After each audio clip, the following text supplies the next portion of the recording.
Christian people. I'm more used to being taught too. Thank you.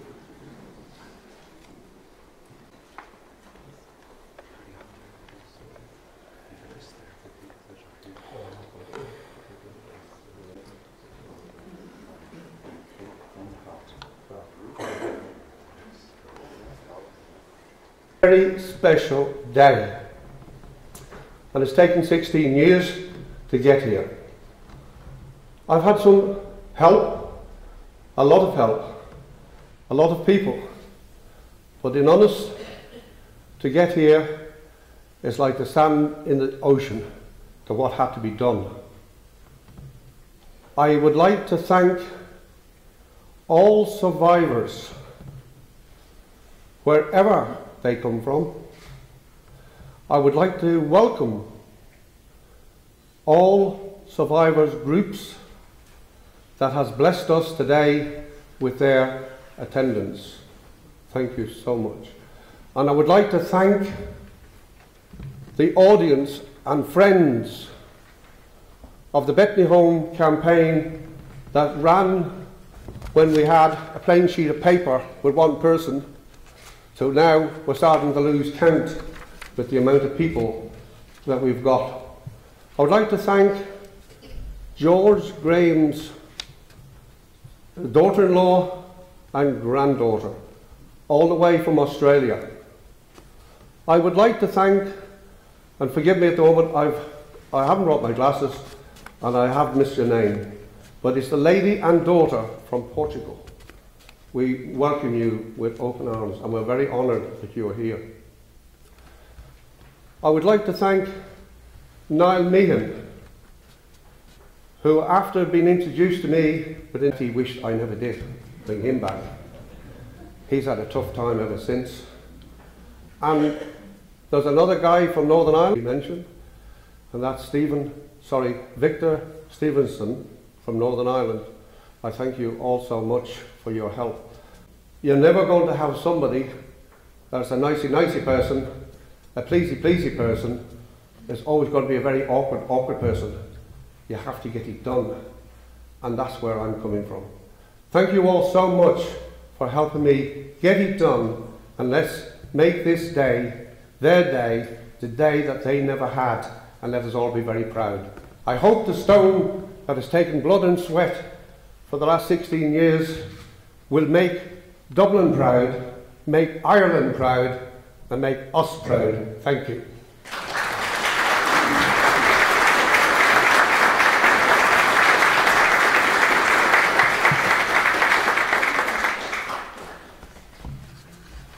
Service sheet, which includes the words of the hymns. Some of you have a guest list indicating some of the very distinguished people that have joined us on this very special occasion. We begin with words of scripture.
Christ, the child of Mary, shared the life of a home in Nazareth, and on the cross drew the whole human family to himself. Strengthen us in our daily living, that in joy and in sorrow we may know the power of your presence, to bind together and to heal. Through Jesus Christ, our Lord.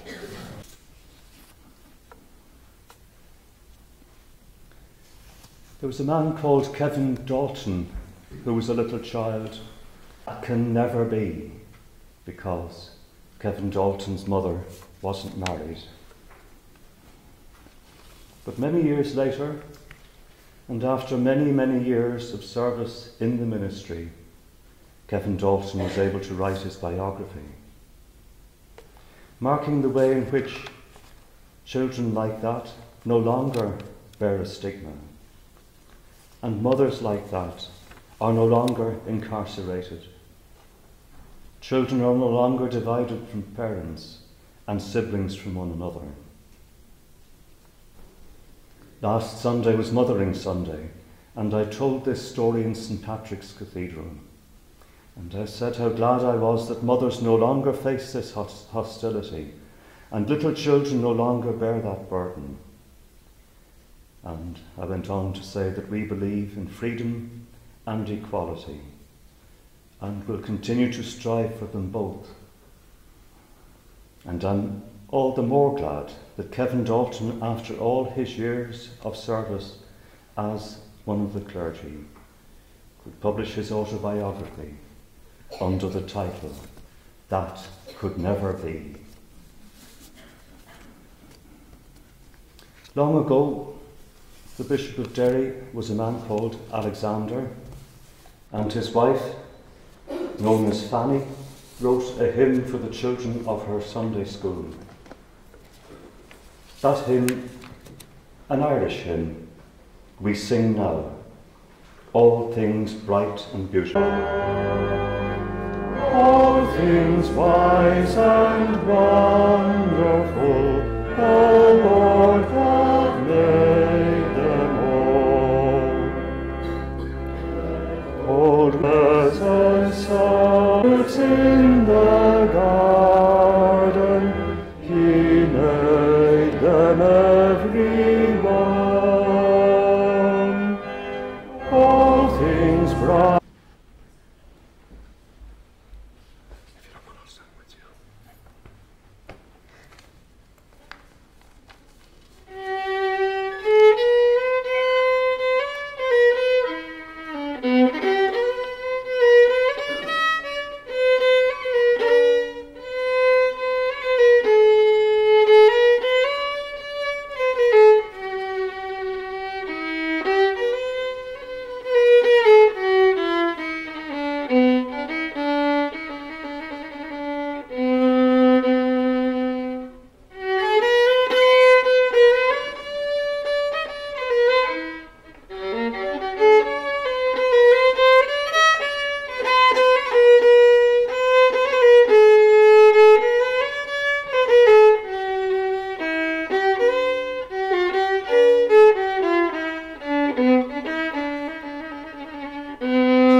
Say that.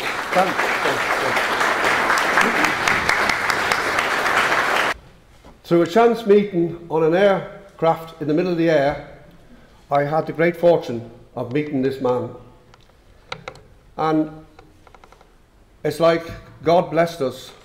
He's the guy you can thank and the world can thank for a wonderful creation of our memorial. Well done, Daniel. I'm so blessed with you.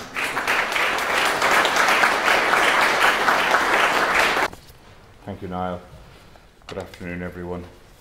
Minister, deputies, Cathaoirleach Carrie Smith, elected public representatives, the members of the clergy who are here in an ecumenical show of strength and solidarity, Derek Leinster and the members of the Bethany Survivors campaign. the members and representatives from the National Women's Council of Ireland and representatives from the Mother and Baby Homes campaign, and all of those who have gathered here today for this unveiling and for this solemn occasion. It is, I think, as Derek said, one in which we can be proud if that pride is somewhat subdued. Subdued because perhaps the length of time it has taken to convene this memorial, and subdued perhaps because of the history of omission and inaction and failures that it also represents in the past. But one thing I want to say as the Lord Mayor of Dublin is to commend the strength, to commend the courage, and to commend the determination of Derek Leinster and all of those involved in the campaign to get us to this stage. We commend you and we're proud of what you've done.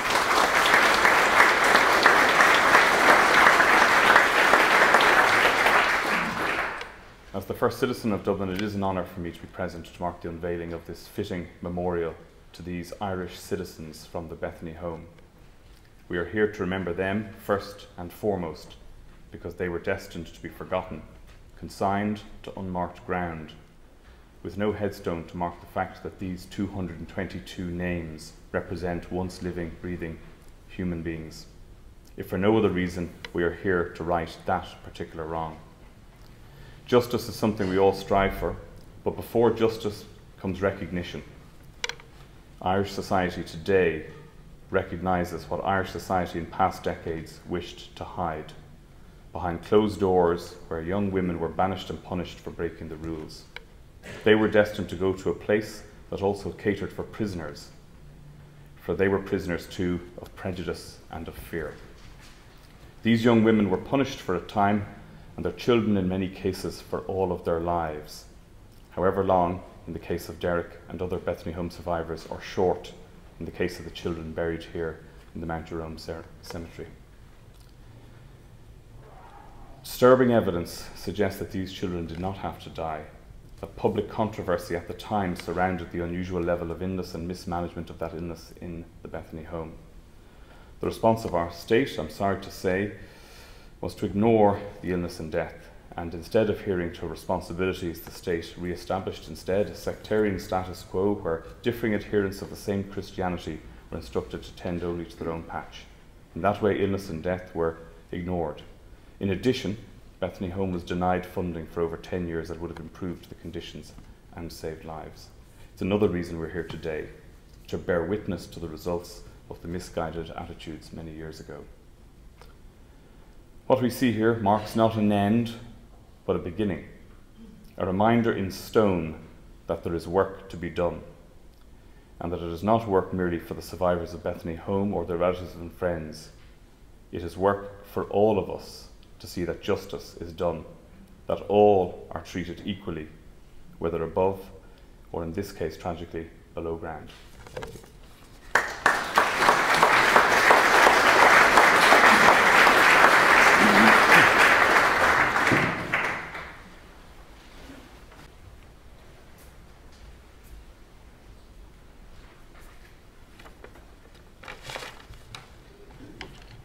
Lord Mayor, Minister, Kennedy, Deputy MacDonald, ladies and gentlemen, and especially the survivors of the Bethany Home. I'm honoured to be here today representing Minister Joe Costello to remember those children who died in the Bethany Home between 1922 and 1949.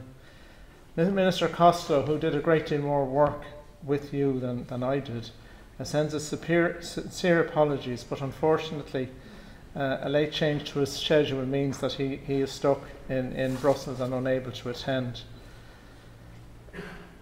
Minister Costello has fought for the state to recognise its role in the Bethany Home since as far back as 2002. I would like to pay tribute particularly to Derek Leinster, Niall Meehan, and all the other former residents of Bethany Home who have been fighting for many years for the state to recognise its role in the Bethany Home. As with the Magdalene Laundry women, the children who were born in the Bethany Home were grievously wronged. I acknowledge the view that the case of the state's role in the Bethany Home has not yet been fully won, and that you wish further steps to be taken in that regard. We're here to witness the solemn act of unveiling this memorial, a memorial that is long overdue. For too many years, the final resting place of these children went unmarked. Finally, due to the efforts of the Bethany Survivors Group, this simple stone honours their memory. Let us not forget what happened to these children, and in their memory let us rededicate ourselves to work towards creating a society where children are always well treated, irrespective of their creed or background. That's the official speech, but could I just make a personal comment? I'm the only public representative here today, I think, who comes from the Southern Protestant community. And it is a stain on our past that children were so treated.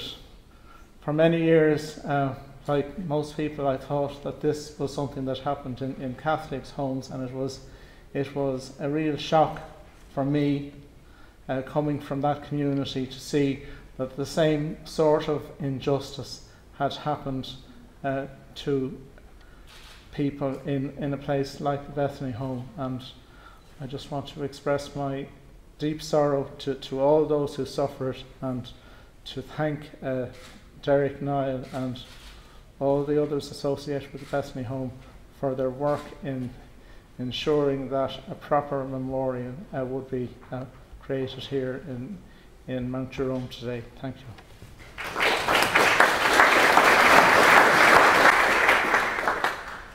I'd like to thank Robert for his remarks. Robert has been a very good friend of the campaign over the last number of years.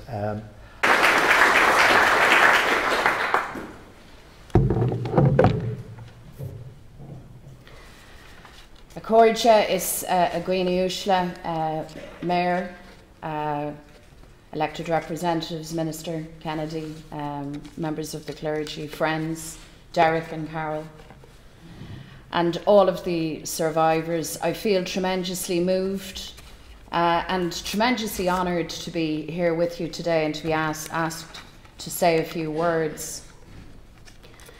I grew up in this neighbourhood.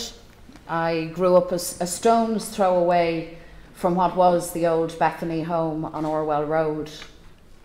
I think I can safely say, for people who grew up in this district, whose families come from this area, that nobody could ever have imagined what was going on in that home. Much less could we have imagined that the souls, the mortal remains of over 200 babies and children lay in this cemetery, unmarked and unrecognised.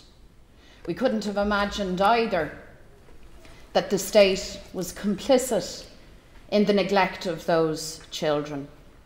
So today is a very significant day, a very emotional day, a day of reckoning in many ways for those children and for every woman and every child that passed through Bethany.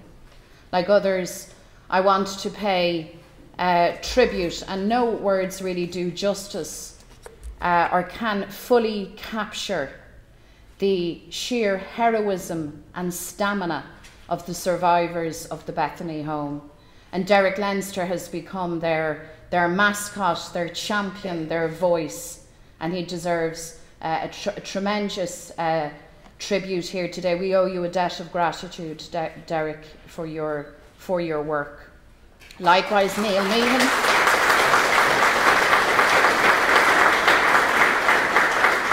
Likewise, Neil Meehan and everybody else who has been associated with this campaign. In the course of our service, we heard those words, "Suffer little children." We now know that we have not always treated our children, all of them, with the respect and the love and the human dignity to which they were absolutely entitled. So today, in some senses, we complete one chapter of this journey in marking the last resting place of those babies and children who died. But our journey is not over. And it is now way past time for the state to recognise, to apologise, and to offer redress to the survivors of the Bethany Home.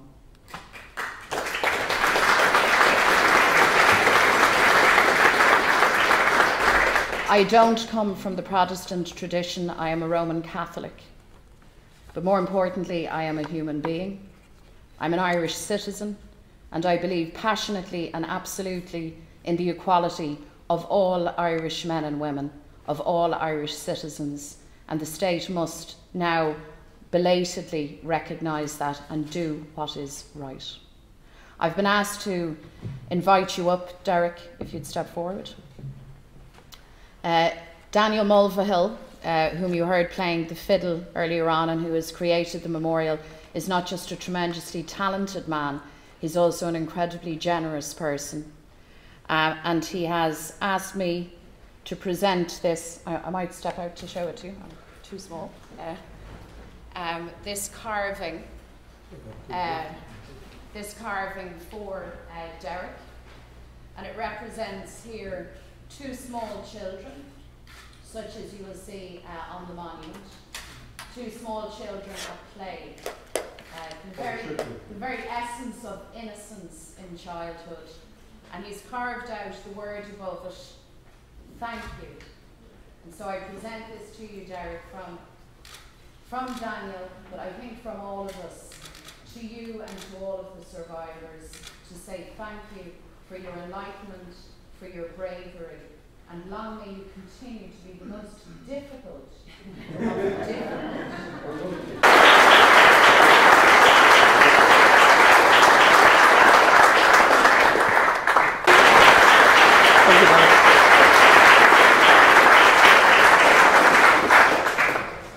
Going on and what was happening to young pregnant women in the north when they had no support and nobody to back them. We want to offer thanks to the organisers of today's events. In particular, I want to express our appreciation of the efforts and hard work Bethany survivors in particular and your supporters put into securing and unveiling this monument today. The children whose remains lie here deserve and are due full recognition as members of our society. Their story and the story of the Bethany residents and the survivors here today touched us all in a profound way.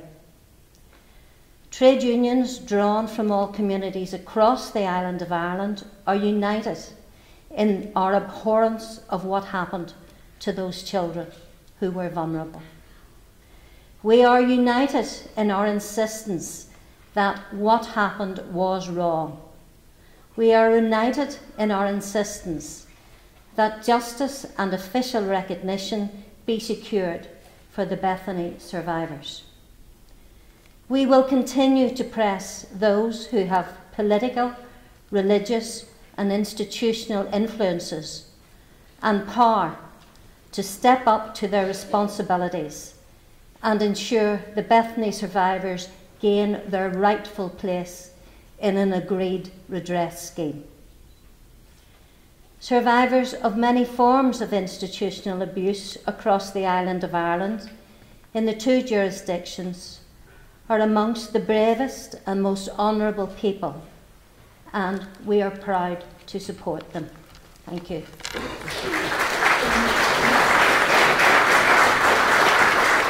With survivors, their friends, allies and supporters to make sure that the lives of these children, their suffering, their pain and that of the mothers forced to part with their children will not be forgotten. We stand in solidarity. We know from the testimonies of many of you here today the suffering, distress, anger and hurt you, the justice you deserve. But you continue to fight for that justice. You have refused to be sat on the Minister for Justice and on the Taoiseach as those charged with the responsibility to ensure that justice and human rights prevail, to do what is right, to stand up to their responsibility and ensure as a matter of urgency that justice is served to Bethany Home survivors. With a long-awaited apology, a process of non-adversarial redress, to provide assistance to those in their efforts to access their records, and to afford them some peace and security at this stage of their lives. Thank you.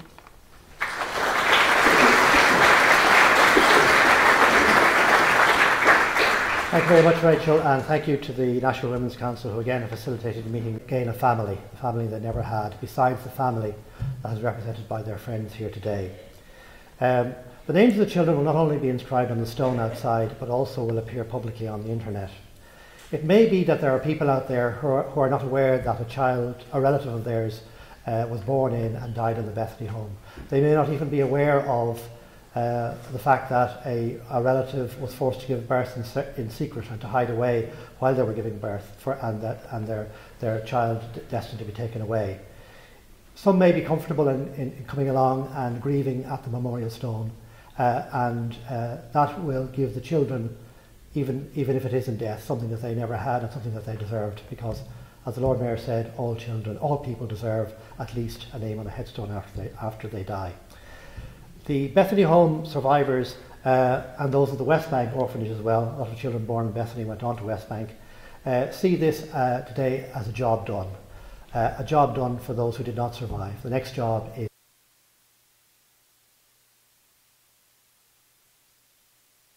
the Lord Mayor said that we were righting a wrong. If that wrong is not righted, at least it is properly acknowledged. Coming from Northern Ireland, coming from a Protestant and evangelical background, coming from a sense of knowing that such institutions as Bethany and other places were publicly funded and supported by private donation. But what happened, I think, was not known and never fully realised by those who in good faith gave money and donated. That doesn't excuse in any way the great hurt, the great wrong that took place. And I think today's short and simple service, I hope, will acknowledge that never again, may it be our prayer leaving here today, never again would any mother, would any family face what was delivered onto them in terms of lifestyle or what became as a consequence of very misguided care and assistance. I want to, on my own behalf, thank you sincerely for those who have involved themselves in the campaign, particularly people like Derek and Niall and so many others, to the political representatives who have listened and heard that cry, and to say that on a personal basis I want to join with them and pledge myself to give whatever continuing assistance I can to further address the issues that were so harshly and so cruelly dealt with in years before. But now I have proper recognition, now I have proper acknowledgement, and I hope and trust that we can move forward on this day. And the memorial stone, which I haven't yet had the opportunity to view, what I think will provide an opportunity not only for the relatives and friends of those who lost loved ones and whose loved ones are buried there, but also for people who will visit, strangers or tourists or just local people, to acknowledge what has gone before, and in all our hearts to pledge ourselves that it is never repeated. Thank you and God bless you. That I would have to do a vocal contribution, and I'm so much more used to sitting behind a keyboard, calling the shots and making a lot of noise. Listen to the accent. You'll say, what's she doing here? Scottish? No. Limerick born. My mother fell into the system and had connections with Bethany. Now, I was adopted out of what was West Bank Home, I had a wonderful adoptive home, but constantly taken back and forward on holiday, get that, to mix with those who had survived Bethany, been ejected from Bethany and put into Mayo that became West Bank. I more or less grew up with a lot of these people. I have kept tabs, and as I grew, I actually felt almost compelled. Once I knew that I wasn't an orphan, that I had a mother and I had brothers and sisters somewhere, and once I realised that, I felt compelled to stand with these people who have suffered. I suffered somewhat in my search, but I was a witness as I grew of what went on. I was always aware, but always told, never, never tell. My answer to that is never tell lies. No matter how good you think you are, no matter how upstanding you think you are. I was brought up evangelical, under the sound of the gospel, but my life almost fell apart when I found out what had happened to my mother. And I went on, I traced, I found out more and more about Bethany, and the more I found out, the more appalled I became that a lot of people who stood and told me how to conduct my life had in private been wreaking devastation on young lives. I was a mother by that time. I treasure my children. You have no idea how much I treasure my own children. I'm also a proud Irish citizen now. I fought very hard to get my citizenship back that I thought had been wrested for me. So I'm very proud to stand before you today with my lovely Scottish accent and say I feel now, this day of all days, seeing this done full circle. And I want to pay tribute to everyone that's here and everyone who has spoken so nicely. But I want us never, ever to forget what happened. Thank you very much.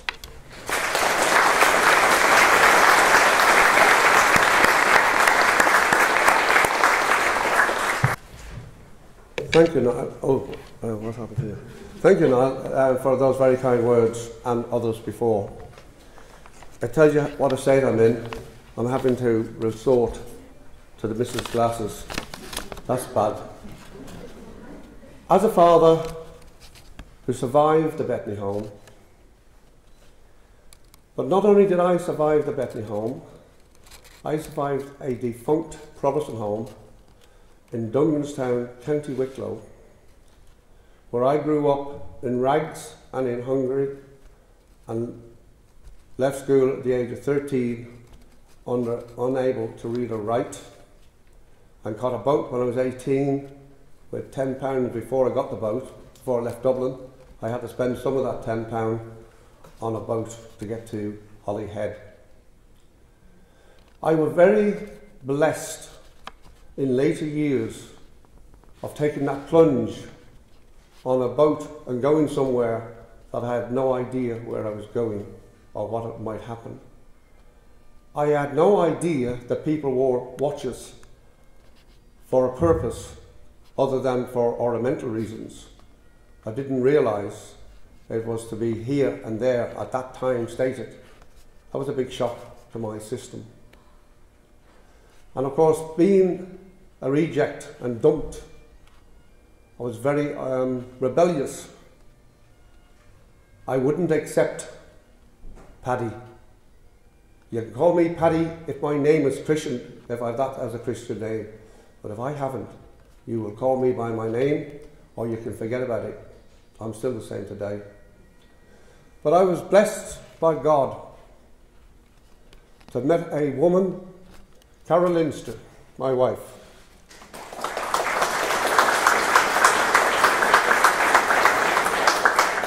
We can all talk about what we can do and how we do it, but it's very true what they say. There's always a great woman that's even better and greater than the person that's standing spouting about something this, that or the other. That's my wife, Carol. And I've got the cross to wear there. She made me say the line. I've got. But the other problem is that you have as a father. When we broke up the weekend or into this week gone, I was assured that my daughters would see us when we got back. They wouldn't even tell me till I got to the McGowan's pub this afternoon that there was 3 of them that disobeyed me, and they were there.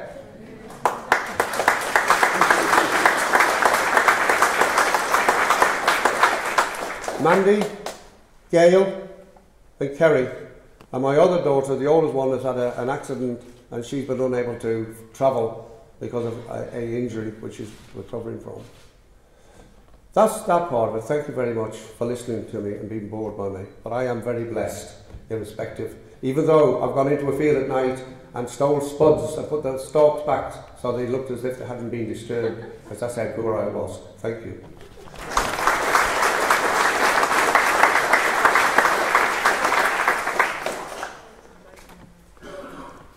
I would like to thank you all for helping me make this day their day. This day is their day. They never had.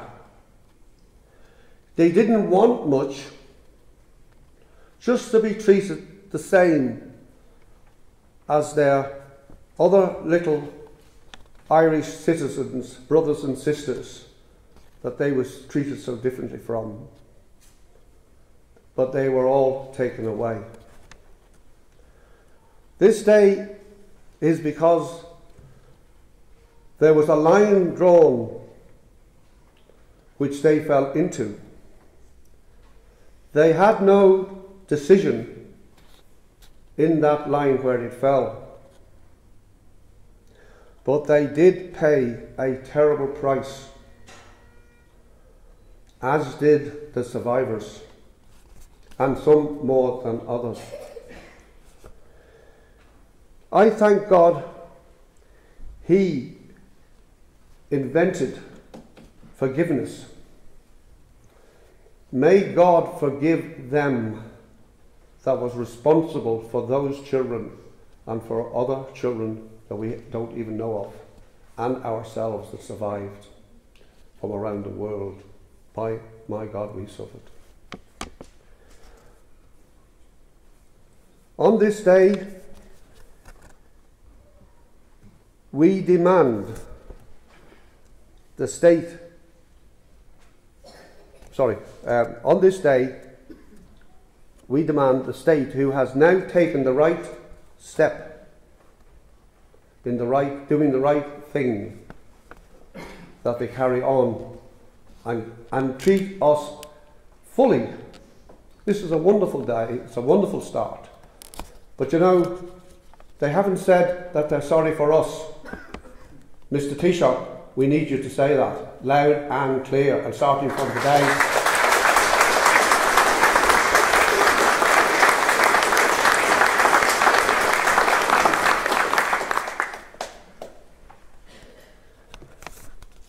I have a dream that this will be done today. I have a dream. Thank you all for helping me. God bless you. Thank you. Very honoured to go on here.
Powerful.